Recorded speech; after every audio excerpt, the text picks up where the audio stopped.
ওই যে ওরা ছাদের উপরে, ওই যে ছাদের উপরে সেহরিশ আর সেহরিশের মা দাঁড়িয়ে আছে। ওরা কাপড়, আমরা কালকে কাপড় এসে ধুয়ে দিয়েছিলাম। ধোয়া কাপড়গুলো ওরা ভাঁজ করছে। এখন হোমস্টেতে আমাদের রুমে ফেরত যাচ্ছি, সেখান থেকে গোছগাছ করে আমরা চলে যাব।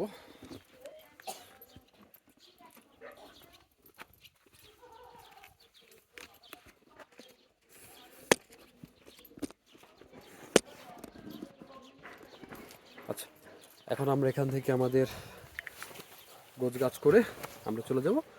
আর এটা হচ্ছে হোমস্টের ওঠার যেই সিঁড়িটা, ওই সিঁড়িটা ভেঙে এখন উঠছি।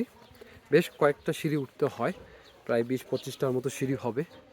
আর খুব কেয়ারফুলি উঠতে হয়, কারণ এই জায়গাটা আসলে পাহাড়ি মানুষজনের, যেহেতু এটা হোমস্টে সেহেতু এটা পাহাড়ি মানুষজনের ওদের হিসাব করেই করা হয়েছে।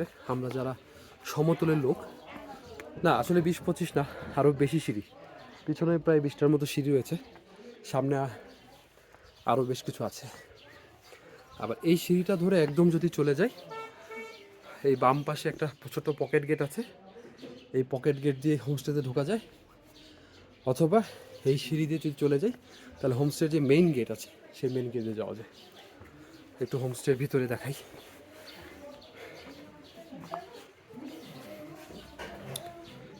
হোমস্টেটার হচ্ছে কিছু টিনেরও কাজ আছে।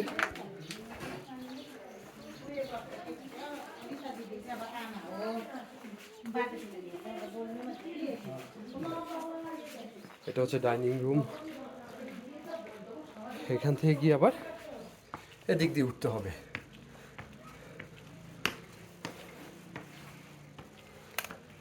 এবং ভিতরটা না একটু বেশ গোলক ধাঁধার মতো আছে। এই উঠলাম, এই উঠে এই দিকে যাচ্ছি, এদিকে কিছু রুম আছে। আবার এই রাস্তা দিয়ে আমরা আসলাম, আবার এখন এই করিডোর ধরে যাব।